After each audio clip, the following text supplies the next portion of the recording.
What's up, everyone? It's the Autistic Scyther here, and this is part 2 of Top 10 Guilty Pleasure Anime. If you're wondering where part 1 is, that's up on my channel now, so I suggest you watch that video to see numbers 10 through 6 before coming back to this video and seeing the remaining 5 entries.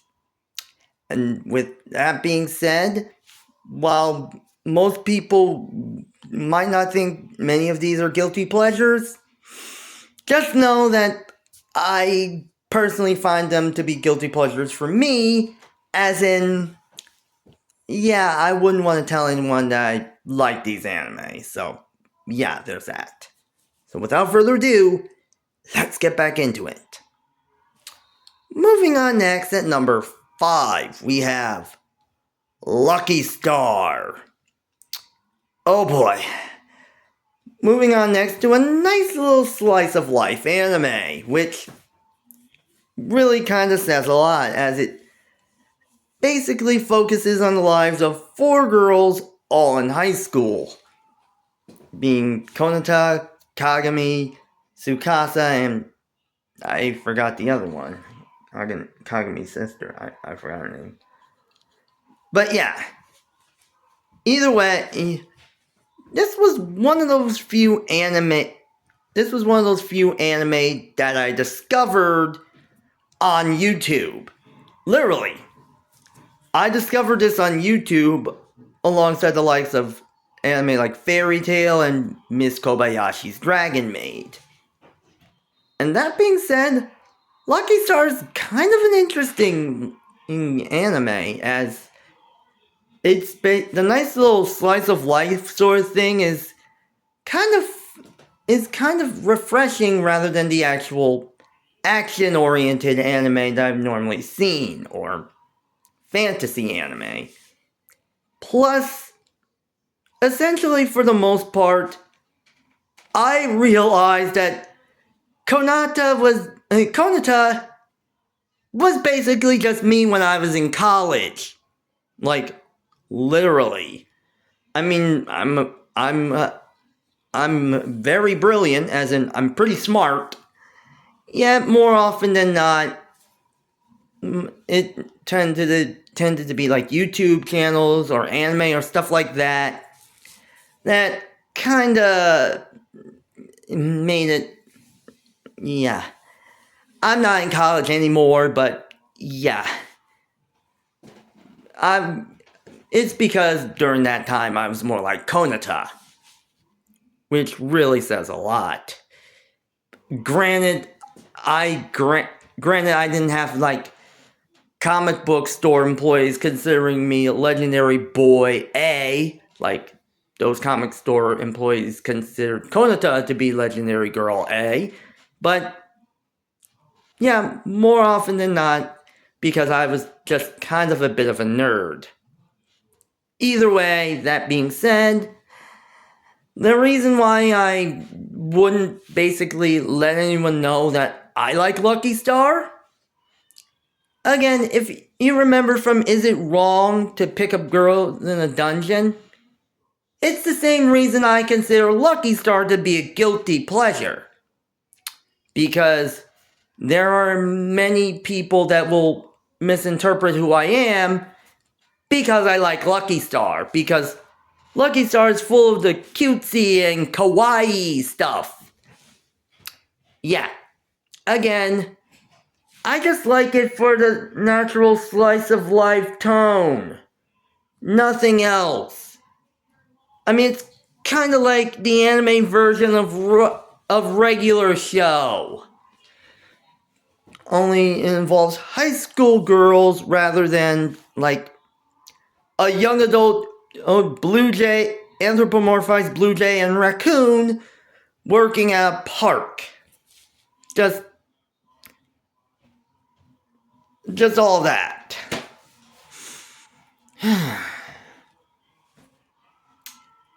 Moving on next, at number 4, we have Konosuba. Yeah.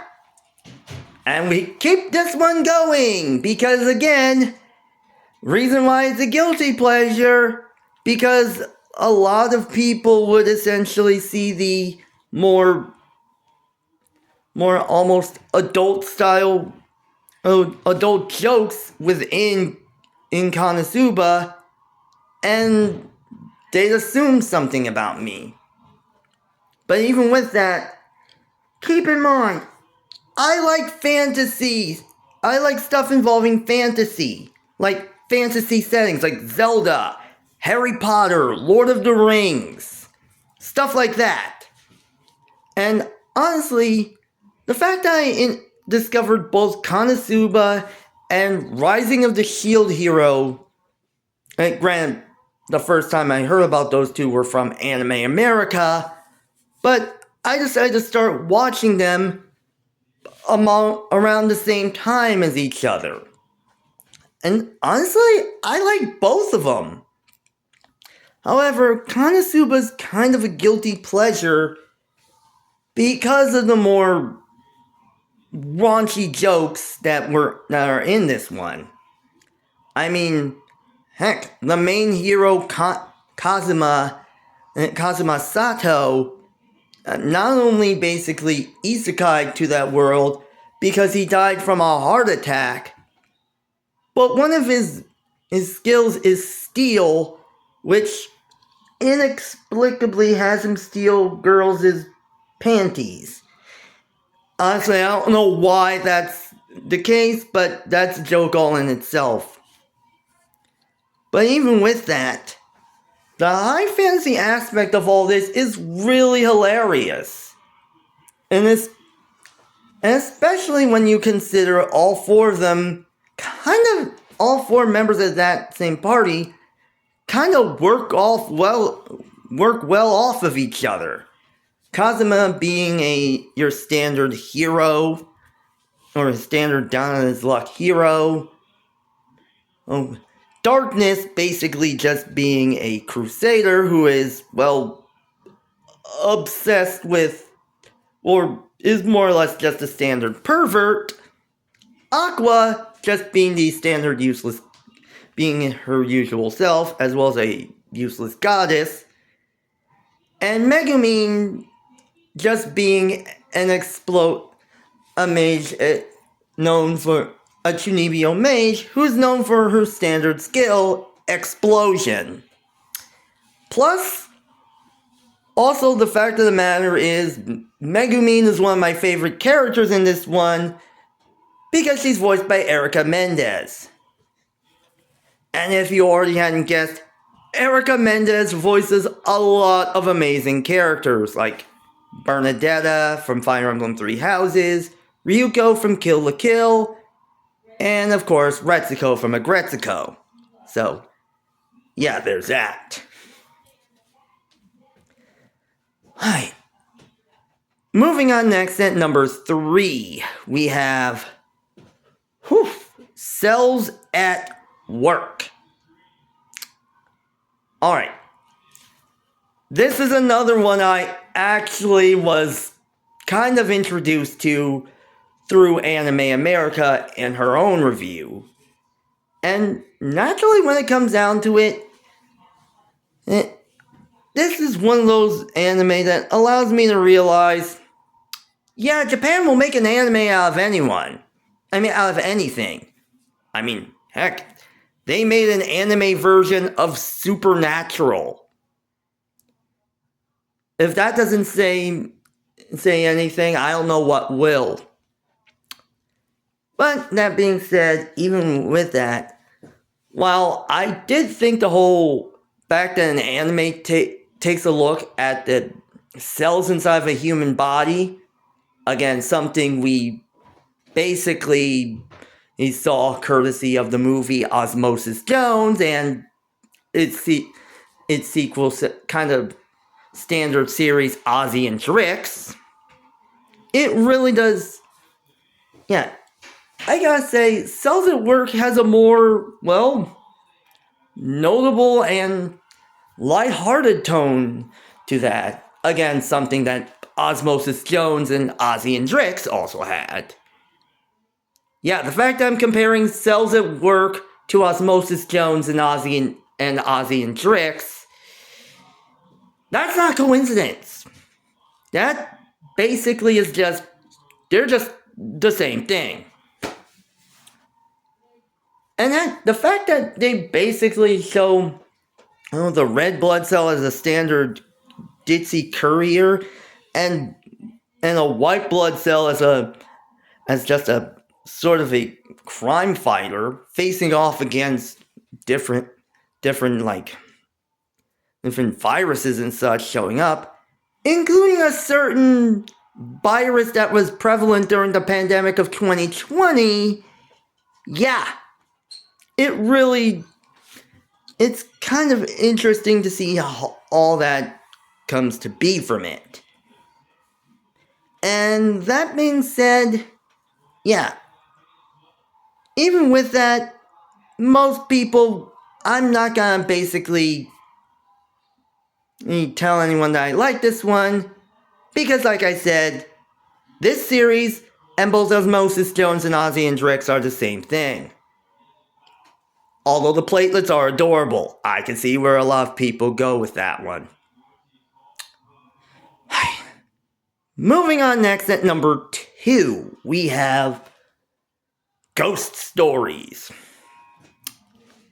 Granted, I've only seen one episode of this anime, and already I want to see more.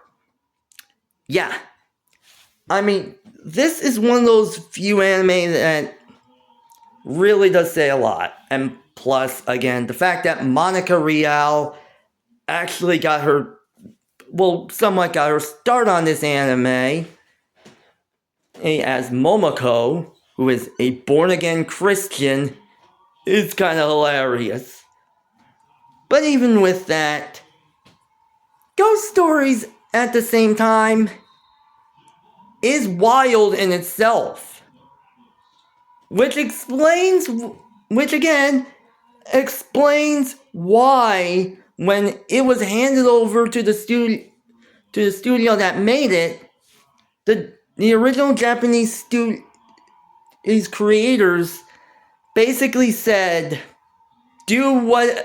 keep a lot of the stories and the ghosts and the names similar, but do whatever you think would make it work. And yeah, there are a lot of stuff that would have been considered edgy for the 2000s. And a lot of it is just slamming Christian Slater in his career. Whew. Imagine if they had known about Mr. Robot. They would have had a field day. Being said, I want to watch more Ghost Stories. That's all I gotta say. Right. Finally, at number 1, we have Persona 4, the animation. Granted, as a video gamer, I'm recently wanting to branch out into different video game franchises. And one of those video game franchises I'm interested in wanting to play is the Persona series or the Shin Megami Tensei franchise. I mean, heck, one of the video games I wanted was Tokyo Mirage Sessions Sharp FE. The Sharp FE Encore for the Nintendo Switch. But even with that, the reason why I got interested in the Persona series as a whole, I'm ashamed to admit, was not because of the games, but because of the anime. The Persona 4 animation. And granted, while I'm currently watching a Let's Play of Persona 4, the game, keep in mind, I don't want to mention that I started getting interested in Persona because of the animation. Because, honestly, when it comes down to it, even with that, I don't think anyone would essentially accept I got started with the animation. This is kind of a personal reason, but Yeah, I just want to play through at least one of the games, like Persona 4 or Persona 5, before I can finally admit, oh hey, I saw Persona 4 the animation, several episodes of Persona 4 the animation. Just have to say it. Those are my top 10 guilty pleasure anime. Like, comment, and subscribe. I'll see you next time.